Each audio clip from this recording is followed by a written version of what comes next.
Hi guys, welcome back to my channel. তো চলো চলে এসেছি তোমাদের কাছে আজকে একটা নতুন ব্লগ নিয়ে। আমি আর মেয়ে দুজনে মিলে কিন্তু আজকে মেয়েকে ডান্স ক্লাসে নিয়ে গেছিলাম। আর তারপরে ফিরে আমি ছোটোবেলায় যেই পাড়ায় থাকতাম সেই পাড়ায় আজ বাসন্তী ঠাকুর দেখতে গেছি। সেই সময় ঠাকুরটা আরও বড় হতো, কি সুন্দর হতো। তো সেই পাড়াতেই মেয়েকে নিয়ে গেলাম, চল দেখে আসবি।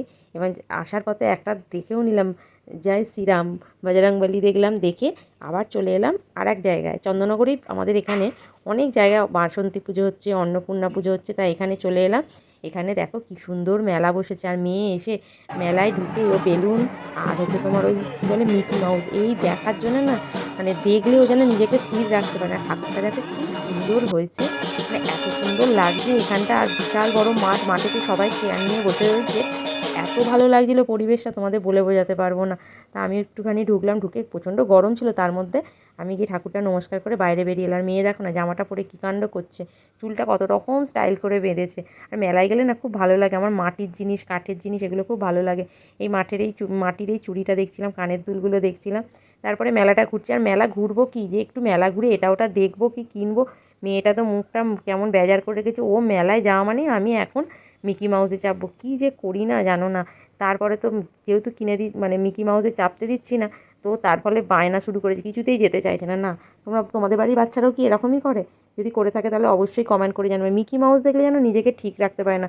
কত বলছি, এখানে জুস আছে, মোমো আছে। ও এটা আবার দেখো না, ওর একটা বন্ধুর সাথে দেখা হয়ে গেলো, আবৃত্তি করে সেই বন্ধুটার সাথে দেখা হয়ে গেল। তা এইখানের মেলাটাতে খুব বায়না করছে। তারপরে বললাম চল আর একটা জায়গায় নিয়ে যাচ্ছি, সেখানে হচ্ছে অন্নপূর্ণা পুজো। ও মা, সেখানে ঠাকুর দেখতে গিয়ে দেখছি সেখানে আবার ভোগ দিচ্ছে, খিচুড়ি আলুর দম দিচ্ছে, আবার পাশে জল দিচ্ছিলো। এতটাই ভিড় ছিল যে শরবত দিচ্ছিলো।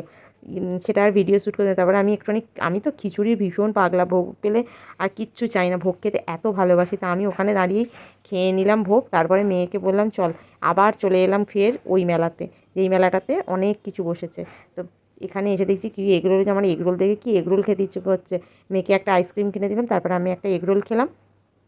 তোমাদের দাদাভাইকে বললাম খেতে, তোমাদের দাদাভাই মানে এই দেখো কাঁদছে কেমন। আমরা বাড়ি চলে আসি মিকি মাউসে চাপবে বলে, সে বাধ্য হয়ে ওকে মিকি মাউসে নিয়ে যাই। গরমের মধ্যে এত ঘেমে যায় না, মিকি মাউসটাতে উঠলে কি বলবো। আমি বারণ করলাম, ওর বাবা বললো না কাঁদছে মেয়েটা, আর কাঁদলেই নিয়ে যেতে হবে বলো না, আমার কথা একটাও শোনে না। যাকে মেয়েকে মিকি মাউস চাপানো হলো, মেয়েও আনন্দ পেলো। আর নেবেছে যখন ঘেমে কি অবস্থা। তা তোমরা কে কোথা থেকে আমার ভিডিওটা দেখছো অবশ্যই কমেন্ট করে জানাবে কিন্তু, তোমাদের কমেন্টের আশায় থাকবো। আর ব্লগটা যদি ভালো লাগে অবশ্যই একটা লাইক শেয়ার কমেন্ট করতে ভুলবে না কিন্তু। আর এদিকে আমি দাঁড়িয়ে থাকতে থাকতে আমার খুব জল তেষ্টা পেয়ে যাচ্ছিলো গরমে, আমি একটা আইসক্রিম কিনে নিয়ে এলাম। তো চলো ব্লগটা এখানেই শেষ করলাম, টাটা বাই বাই।